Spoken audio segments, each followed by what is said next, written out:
Hola, mi nombre es José Eduardo Teiz Espinosa. Esto es Charlas de Amparo. Continúo con el tema aspectos relevantes del juicio de amparo, parte 8. Estoy hablando acerca de qué sucede con las partes en el juicio de amparo. Bajo esta nueva visión estamos haciendo una compilación. Vamos a ver qué tanto aprendimos en los anteriores audios y videos.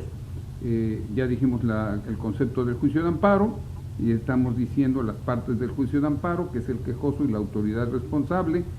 Hicimos mención al carácter, si se tiene que señalar o no de manera específica como ordenadora y ejecutora. Hicimos referencia también a este tema acerca de si tiene que señalarse con la mayor precisión y acuciosidad posible el carácter de la denominación de la autoridad. Pongamos un ejemplo. Imagínate si de verdad fuera indispensable, o si fuera, no de verdad, sino si fuera estrictamente indispensable el poner la denominación correcta de la autoridad. Pensemos en un caso hipotético, gobernador constitucional del Estado, y que la parte quejosa diga titular del Poder Ejecutivo Estatal, o titular del Poder Ejecutivo Local, o jefe del gobierno local. Entonces, pues bueno, se entiende que hay que hacer un análisis íntegro de la demanda y conforme a lo mismo podamos llegar a la convicción de a quién se está señalando como tal, salvo que de plano fuera materialmente imposible. Entonces, ¿qué es lo que tendría que hacer un juez de amparo? Pues sí, en ese supuesto, no sé, pongamos un caso ad absurdum, mandamás del gobierno. Oiga, ¿quién es el mandamás del gobierno? No tengo ni idea. Ahí, por más esfuerzo que hiciera el juzgador, pues no podría llegar a esa parte, ¿no? Todo haría un acuerdo preventivo con el artículo 114, y si lo lees dice: el auto de las deficiencias, irregularidades o omisiones que deban corregirse cuando haya irregularidad en su escrito de demanda. Entonces, pues dijo mandamás, o como suelo decir en los cursos, ¿no?, el machucapapas del municipio. Pues no sé quién sea el machucapapas del municipio. Sé que hay un presidente municipal, sé que hay un titular en este caso el gobierno municipal, sé que hay un presidente municipal, pero un machucapapas, pues no tengo idea, más que sea un aspecto afable a cómo podernos referir a alguien. Entonces, es en el tema referente a la autoridad, y por eso son estos aspectos relevantes que debes de conocer. ¿Qué otros aspectos relevantes hemos estado dando cuenta? El tema del tercero interesado, antes llamado tercero perjudicado. Cuando revisas demandas de amparo y te das cuenta que todavía sigue haciendo mención el quejoso al tercero perjudicado, le hace falta ver más charlas de amparo, porque pues, no cabe duda que no se ha actualizado lo suficiente, y podrá ser un excelente abogado, podrá ser una eminencia incluso, pero pues también es importante nuestra actualización, y en ese sentido, pues de conformidad con la nueva ley de amparo, ahora a quien se le denomina como tercero es tercero interesado. ¿Por qué vino esta razón? Porque se incluyó la figura del agente del Ministerio Público adscrito al juzgado penal responsable. Entonces, pues pues no es perjudicado, él no le perjudica, pero sí le interesa qué va a pasar con el juicio de amparo. Recuerda que la denominación tercero perjudicado vino de una ejecutoria de la Suprema Corte que decía que la concesión del amparo depara perjuicio a un tercero, perjuicio a un tercero perjudicado. De ahí salió la denominación de tercero perjudicado, y por lo mismo ahora se cambia esa denominación y se hace mención a un tercero interesado. También te he contado en alguna ocasión aquel tradicional chiste, por llamarlo de alguna forma, en donde un gobernado llegó muy molesto a preguntar por qué se le señalaba como tercero perjudicado, siendo que él era el primero que se afectaba por la conducta del gobernado quejoso. No, pues no es que sea por una enumeración, sino que es la parte A con la parte B, este vendría a ser el tercero, o sea, la parte quejosa contra la parte de autoridad responsable. Este viene a ser el tercero, es el tercero al que se le puede perjudicar, o en este caso ya es el tercero al que se le puede afectar. Así es como se crea la figura del tercero interesado, insisto, en donde ya está ahora el agente del Ministerio Público adscrito al juzgado penal responsable. La figura del agente del Ministerio Público Federal, que también, lo digo con el debido respeto, sería bien interesante agentes del Ministerio Público Federales adscritos a los juzgados de amparo, que tengan en cuenta que en realidad se deben de volver un órgano regulador del procedimiento. Suelo describirlos como el secretario rebelde del juez, aquí no por jerarquía, únicamente por funcionalidad. ¿Por qué? Porque tu función como agente del Ministerio Público implicaría, de hecho, estar revisando los expedientes y ver que se impulse el procedimiento, ver que no se esté retrasando el procedimiento, velar porque se cumpla adecuadamente la ejecutoria de amparo.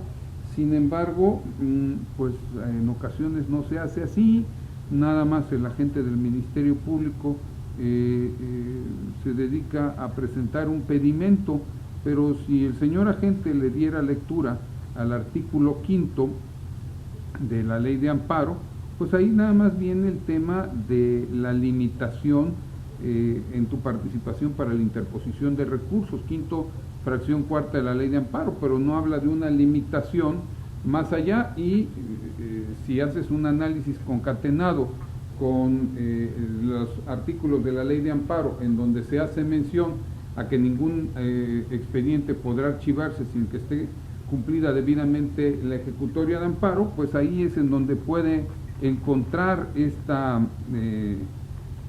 parte de interés el señor agente del Ministerio Público, en donde encuentra su función. 196, penúltimo párrafo. Si en estos términos el órgano judicial de amparo la declara cumplida, ordenará el archivo del expediente. Ahora está en el 196 de la ley de amparo, y tú, agente del Ministerio Público, es ahí donde puedes encontrar pues una etapa de aprendizaje sobre nuestro juicio de amparo. Creo que eso es lo que nos puede dar fortaleza, en donde esta universidad de la vida, de la vida profesional, que implica el conocimiento del juicio de amparo, pues nos puede dar cierta fortaleza, incluso ante los embates de la adversidad, convencido que si tienes conocimientos, pues puedes transmitirlos a otros, y por lo mismo, pues ahí es donde vas dejando un pedacito tu huella en este universo en donde nos ha tocado vivir. Te invito, como siempre, a que estudies el juicio de amparo. ¿Por qué? Porque pues vas a encontrar a través de él pues muchas bendiciones, muchos de los que somos hombres de fe, muchos éxitos, si lo deseas advertir de esa forma, pero para hacerlo necesitas estar debidamente actualizado, necesitas estar día a día estudiando. Con esto, déjame contarte, haciendo un pequeño análisis motivacional del por qué estudiar amparo y por qué es un aspecto relevante del juicio de amparo. Conocí hace unos meses una historia de una persona que se quedó sin trabajo y que era una persona muy corpulenta. Entonces un buen amigo le dijo: oye, pues con esa corpulencia que tienes, creo que podría ser un buen leñador. Ten, aquí hay un hacha, vente conmigo, vamos a la maderera y vamos a ver qué tan bueno eres tumbando árboles. El primer día este hombre llegó, lo vieron, dijeron: pues es muy grande, muy fuerte, trae su hacha, pues empiece a dar. Ya le explicaron cómo se cortaba el árbol, y pues sí, con toda la fuerza que llevaba, en el día, en todo su jornal, tumbó 20 árboles. Satisfecho el capataz, porque mientras los demás habían tumbado 15, pues él había tumbado 20. Le dijo: oye, pues te espero mañana, tienes mucho futuro en esta empresa y vamos a ver que sigas cortando árboles mañana. Al día siguiente llegó y exclusivamente pudo cortar 15 árboles, mientras sus demás compañeros, por efectos de competencia, pues empezaban a cortar ya más, 16, 17 árboles. Se sorprendió un tanto el joven leñador y dijo: pues no sé qué habrá pasado, me desconcentré, no sé, mañana seguramente va a ser un mejor día. Y llegó al tercer día un poco antes de que iniciara su jornada, y dijo, bueno, seguramente hoy voy a cortar más árboles que el primer día. Se puso en camino hacia el bosque y empezó a tumbar el primer árbol, segundo árbol, y así, mientras pequeños hilillos de sangre bajaban por sus manos. Al terminar la jornada volteó y vio con tristeza que solamente había cortado 10 árboles. Dijo, Dios mío, pues me van a correr, no sé qué vaya a pasar. Estuvo en oración en la noche, hizo su meditación, su reflexión, ejercicio, respiración, en fin, cualquier cosa que te sirva en cuanto a la fe para poderte sentir mejor. Y regresó el cuarto día, convencido que pues al menos tendría que regresar a la meta promedio de 15. Empezó con muchas ganas toda la mañana, de verdad las manos entumidas, se sentía muy cansado, y al terminar el jornal volteó y grande fue su sorpresa cuando solamente había cortado 5 árboles en todo el día. Abatido, derrotado, llegó con el capataz y le dijo, pues seguramente usted me va a correr porque me felicitó el primer día, pero no sé qué pasa, no sé qué me está sucediendo.